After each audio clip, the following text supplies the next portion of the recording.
এটা বেসিক্যালি ওয়াইসিএল, যেটা হলো ইয়ুথ ক্রিকেট লিগ। আমাদের আন্ডার 18 যে ন্যাশনাল রাউন্ডটা হয়, মানে প্রসেস ওয়াইজ কিন্তু আন্ডার 18 অনেকগুলো টুর্নামেন্টের মাধ্যমে তারা আসে, ডিস্ট্রিক্ট রাউন্ড, ডিভিশন রাউন্ড, তারপর ন্যাশনাল হোয়াটএভার। তো এগুলো করে আসার পরে তাদের একটা কম্পিটিশন হয় যেটা হলো ওয়াইসিএল, যেখানে 4টা জোন আমরা জানি। বিসিএল যেরকমটা হয় ঠিক একইভাবে আন্ডার 18 টুর্নামেন্টের মাধ্যমে সিলেক্টেড প্লেয়ারদের কিনে এই টুর্নামেন্টটা হয়, যেটা পুরোটাই গেম ডেভেলপমেন্ট লুক আফটার করে। এবং এখান থেকে যেটা হয়, আপনি দেখবেন 4টা টিম, এখানে 60 জন প্লেয়ার আছে। আরেকটা ফরম্যাট আছে ওয়ান ডে, সেখানেও কিছু প্লেয়ার হয়তো চেঞ্জ হবে বা আসবে। সো সিলেক্টারে সেটা ভালো বলতে পারবে, যেহেতু আমি সিলেক্টার ছিলাম আমি প্রসেসটা জানি।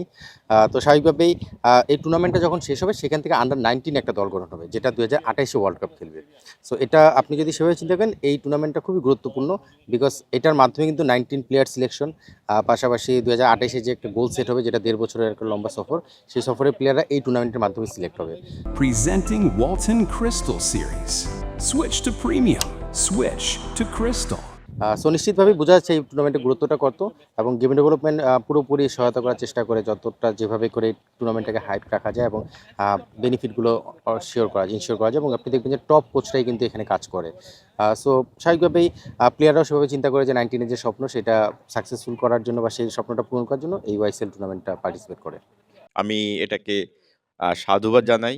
বিশেষ করে নতুন সরকার গঠন করেছে। সরকার প্রতিটি ক্ষেত্রেই নতুন করে এই দেশ গড়ার প্রত্যয় নিয়ে কাজ করতেছে মাননীয় প্রধানমন্ত্রী। খেলাধুলার ক্ষেত্রেও এক্ষেত্রে সারা দেশের মতো কক্সবাজার জেলাও এগিয়ে যাবে। আমি প্রত্যাশা করি সরকার কক্সবাজারের এই বিভিন্ন খেলাধুলার দিকে আরো বেশি মনোযোগী হবে। এখানে একটা বড় একটি ক্রিকেট স্টেডিয়াম আছে। এর মাধ্যমে আমাদের যে ইয়াং জেনারেশন, যুব সমাজ খেলাধুলার প্রতি আগ্রহী হবে এবং কক্সবাজারের সন্তানরা ভবিষ্যতে বাংলাদেশে ক্রিকেটে নেতৃত্ব দিবে। আমি সেই শুভ দিনের প্রত্যাশা করি।